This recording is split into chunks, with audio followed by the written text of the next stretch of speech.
मैं doctor Smita Sharma, associate professor in physics, government junior college Bikaner. आज हम निर्देश तंत्र पाठ के अंतर्गत एक समान क्षेत्र में गति का अध्ययन करेंगे। इससे पहले वाले लेक्चर में भी हमने इस क्षेत्र का अध्ययन किया था। हमने ये कहा था कि एक समान क्षेत्र में गति के हम 3 टॉपिक्स पढ़ेंगे। पहला था गुरुत्वीय क्षेत्र, दूसरा हमारा है विद्युत क्षेत्र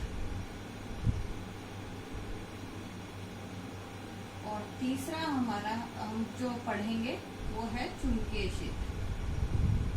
तो इससे पूर्व लेक्चर में हमने गुरुत्वीय क्षेत्र का अध्ययन कर लिया था। आज हम पढ़ेंगे एक समान विद्युत क्षेत्र में अगर कोई कण गति करता है तो उसकी गति किस प्रकार। तो हम इसके लिए माना Q आवेश तथा M द्रव्यमान का कोई कण लेते हैं जो एक समान विद्युत क्षेत्र में गति कर रहा है। अब इस एक समान विद्युत क्षेत्र की जो तीव्रता है वो माना क्षेत्र की तीव्रता वो हम मान लेते हैं कैपिटल E। ठीक है। अब विद्युत क्षेत्र की तीव्रता होती क्या है? परिभाषा के अनुसार विद्युत क्षेत्र की तीव्रता किसी एकांक धन आवेश के ऊपर लगाए जाने वाला बल जो है वो हमारी विद्युत क्षेत्र की तीव्रता होती है। तो उस आधार पर यदि अगर Q आवेश जो है वो समान क्षेत्र में अगर गति करता है तो उस पर कितना बल लगेगा? उस पे जो बल लगेगा विद्युत क्षेत्र के कारण उसका मान होगा Q × E। अब बल है तो बल को हम लिख सकते हैं md²r by dt² is equals to Q/E और हम लिख सकते हैं d²r upon dt² is equals to QE/m। तो ये क्या हो गया? ये त्वरण है आपका।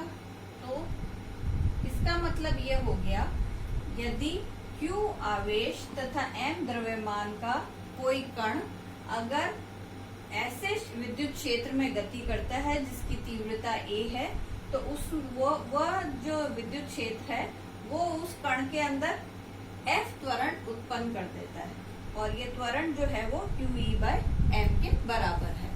अब हम इस त्वरण की सहायता से उस कण की गति का मापन कर सकते हैं और उसकी t समय पश्चात उसकी स्थिति क्या होगी उसके बारे में भी हम जानकारी प्राप्त कर सकते हैं। लेकिन ये जो इसकी गति है और ये जो वेग है ये हमारा 2 चीजों पर निर्भर करेगा। उस आधार पर हम इसकी 2 विशेष अवस्थाओं का अध्ययन करेंगे। तो पहली अवस्था क्या है?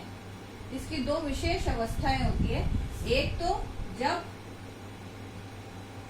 कण तथा विद्युत क्षेत्र की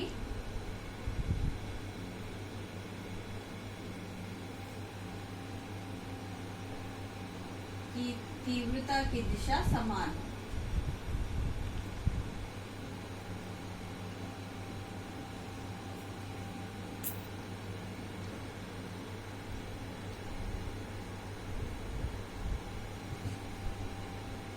यहाँ हम कण की गति की बात कर रहे हैं। कण की गति तथा विद्युत क्षेत्र की तीव्रता की दिशा समान है। और दूसरा केस जब हो सकता है जब उनकी दिशा समान ना हो। तो हम पहला केस करेंगे कि जब कण की गति और विद्युत क्षेत्र की तीव्रता की दिशा अगर एक समान होती है तो ऐसी स्थिति में कण का वेग कितना होगा और उसकी t समय पश्चात उसकी स्थिति क्या होगी। तो हम यहीं से प्रारंभ करते हैं। हमारे पास हम ये मान लेते हैं, माना कण जो है वो x दिशा में गति कर रहा है।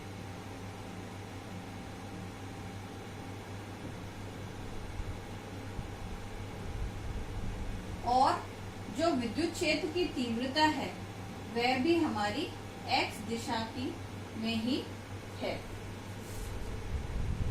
तो इस आधार पर यदि हमारे पास त्वरण का तो समीकरण हमारे पास पहले ही है, QE बाय m के बराबर है, तो हम इसको लिख सकते हैं d2r by dt² is equals to QE by m। अब दोनों ओर dt से गुणा करेंगे और दोनों ओर समाकलन लेंगे, तो दोनों चीजें एक साथ करते हैं, समाकलन करेंगे हम d2r बाय dt² dt बराबर QE बाय m dt। ठीक है, तो इसको हम फर्दर सिंप्लीफाई करेंगे। तो फर्दर इसका सिंप्लीफिकेशन कैसे हो जाएगा? इसका सिंप्लीफिकेशन हो जाएगा dr बाय dt बराबर QE m t plus some constant.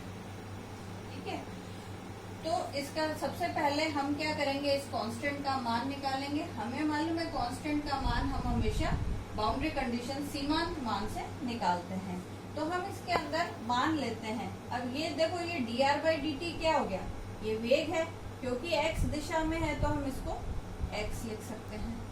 ठीक है, तो अब हम इसके अंदर बाउंड्री कंडीशन लगाते हैं। जब t बराबर 0, t बराबर 0 समय पर माना वेलोसिटी, जो कण की जो गति थी वो v नॉट x। ठीक है, तो इस आधार पर अगर ये मान हम ऊपर उपरोक्त समीकरण में रखें तो c का मान हमें कितना प्राप्त होता है, ये 0 हो जाएगा और c का मान हमें प्राप्त होगा v नॉट x। अब ये मान हम ऊपर वाली समीकरण में रख देते हैं तो हमें vx कितना प्राप्त हो जाएगा, vx का मान हमें प्राप्त होता है QE t by m plus v naught x। अगर ये हमारा क्या है, जब कण और विद्युत क्षेत्र की तीव्रता दोनों की दिशा समान हो, कण की गति की और विद्युत क्षेत्र की तीव्रता की दिशा समान हो, तो कण जो है वो x दिशा में ही चलता रहेगा और उसका जो वेग है वो इस समीकरण द्वारा प्रदर्शित किया जा सकता है। अगर हम इस समीकरण को देखें तो ये हमारे को एक रेखीय समीकरण दिखाई दे रही है, लीनियर समीकरण है समय के साथ। तो इसका मतलब अगर हम इसको ग्राफिकली रिप्रेजेंट करें तो कैसे करेंगे, अगर हम t यहाँ ले लेते हैं और वेलोसिटी यहाँ करें तो ये जो आपकी इक्वेशन है ये कुछ ऐसी होगी, यानी उसका वेग बढ़ता जाएगा और ये हमारा v x। ठीक है, अब ये तो हमने निकाल लिया उसका वेग। अब हम इसकी t समय पश्चात वो कहाँ पर होगा, विद्युत क्षेत्र में गति कर रहा है तो वो किस स्थान पर पहुंचेगा उसका मान निकालेंगे। उसके लिए हम पुनः ये समीकरण काम में लेंगे। तो इसको हम सॉल्व करते हैं।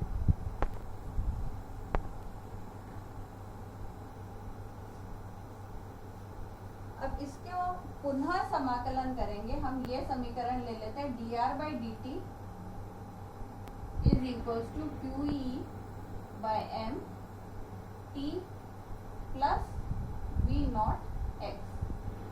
इस समीकरण को हम पुनः समाकलन करते हैं, dt से गुणा करके, दोनों ओर dt से गुणा कर देते हैं और पुनः समाकलन करते हैं। तो हम dt से गुणा कर देते हैं और समाकलन कर देते हैं। इसमें भी हम dt से गुणा कर देते हैं और समाकलन करते हैं। तो इससे हमें क्या प्राप्त होगा, क्योंकि ये x दिशा की बात हो रही है, हम इसके अंदर जो r का मान है उसको हम x लिख सकते हैं।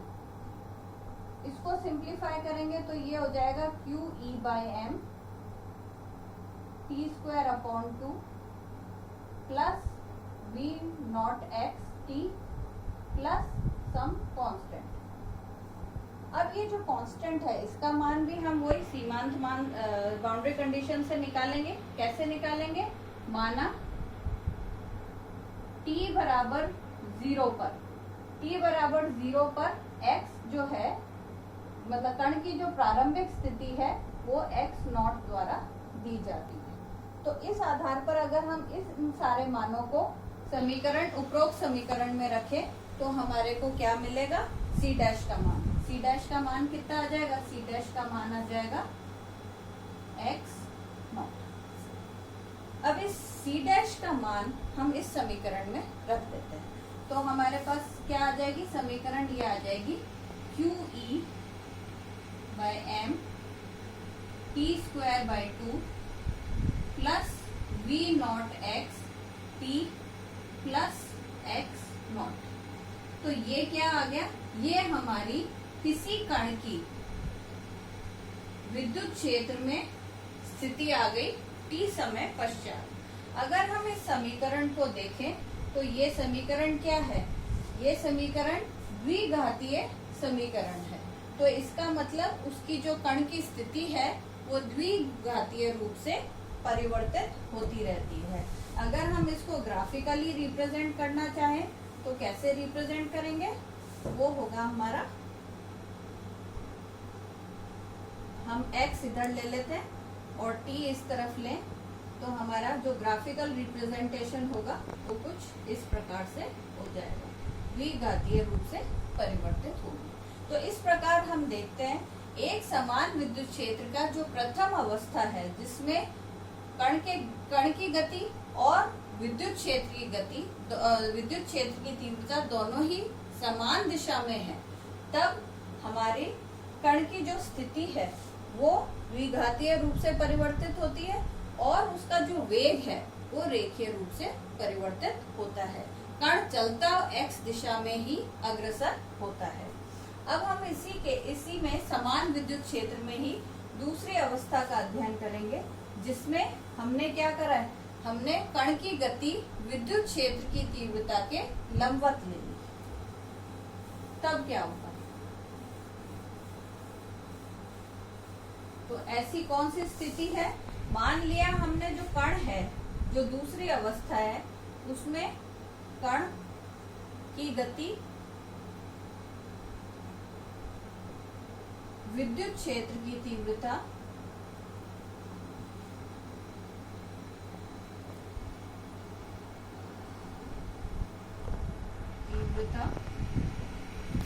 के लंबवत है। ठीक है, तो ऐसी स्थिति में क्या हो रहा है हमारा? माना कण जो है, कण की जो गति है वो तो है हमारी x दिशा में और विद्युत क्षेत्र की जो तीव्रता है वो हमारी y दिशा में लग रही है। अब हम इस केस के लिए कण का वेग निकालेंगे। कण का वेग कितना होगा और उसकी t समय पश्चात उसकी स्थिति क्या होगी।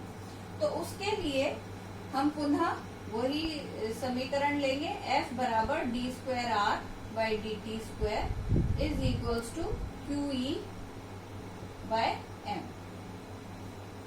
अब इसमें ध्यान दीजिए कि जो ये जो त्वरण उत्पन्न होता है वो विद्युत क्षेत्र के कारण उत्पन्न होता है।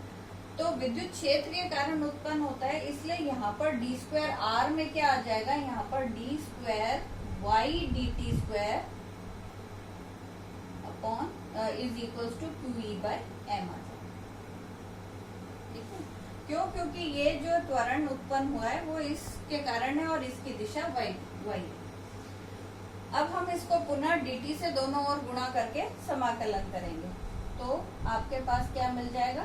D square y d t square d t is equals to QE by m d t और दोनों ओर समाकलन कर दिया। समाकलन करने के पश्चात हमें क्या प्राप्त होगा? हमें प्राप्त होगा dy by d t is equals to Q E by M t plus C. Again C is a constant. अब इस सी का मान हमें पहले निकालना पड़ेगा। तो अब सी का मान हम वही सीमांत मान निकालेंगे। तो इसके अंदर हम t बराबर 0 पर देखेंगे।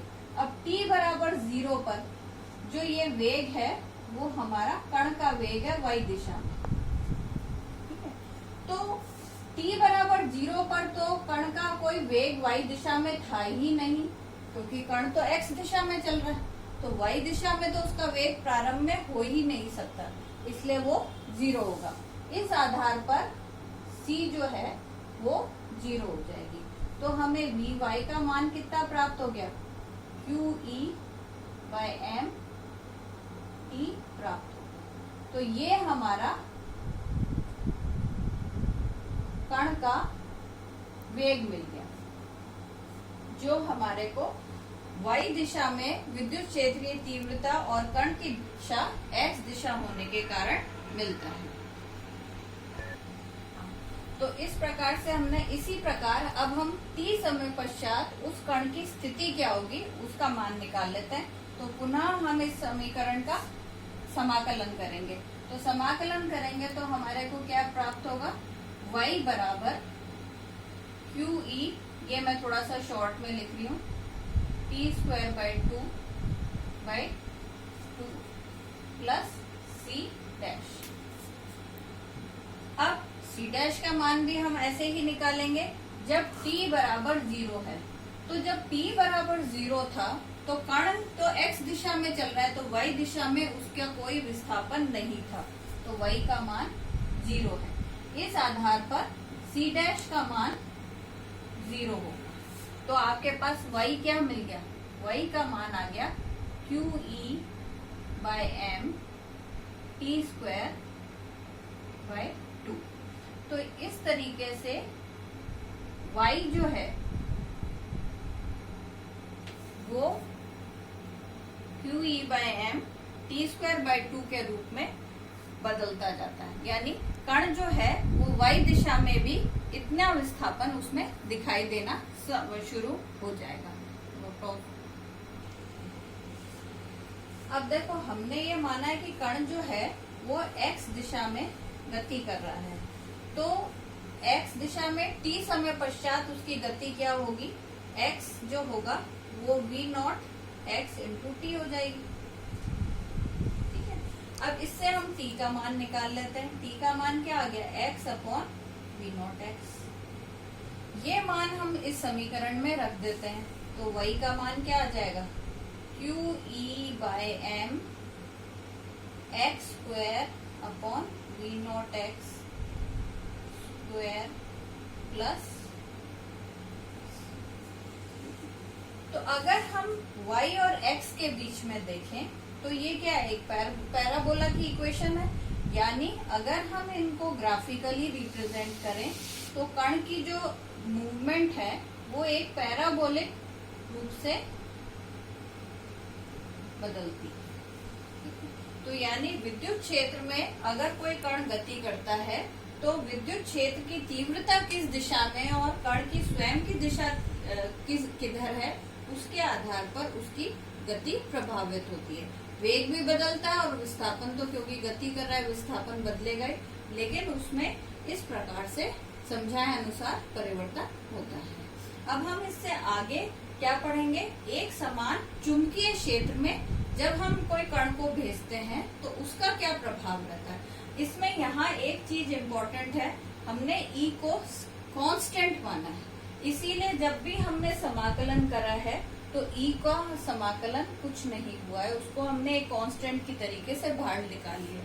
और ये जरूरी है क्योंकि हम यहाँ पर एक समान विद्युत क्षेत्र का अध्ययन कर रहे हैं। धन्यवाद।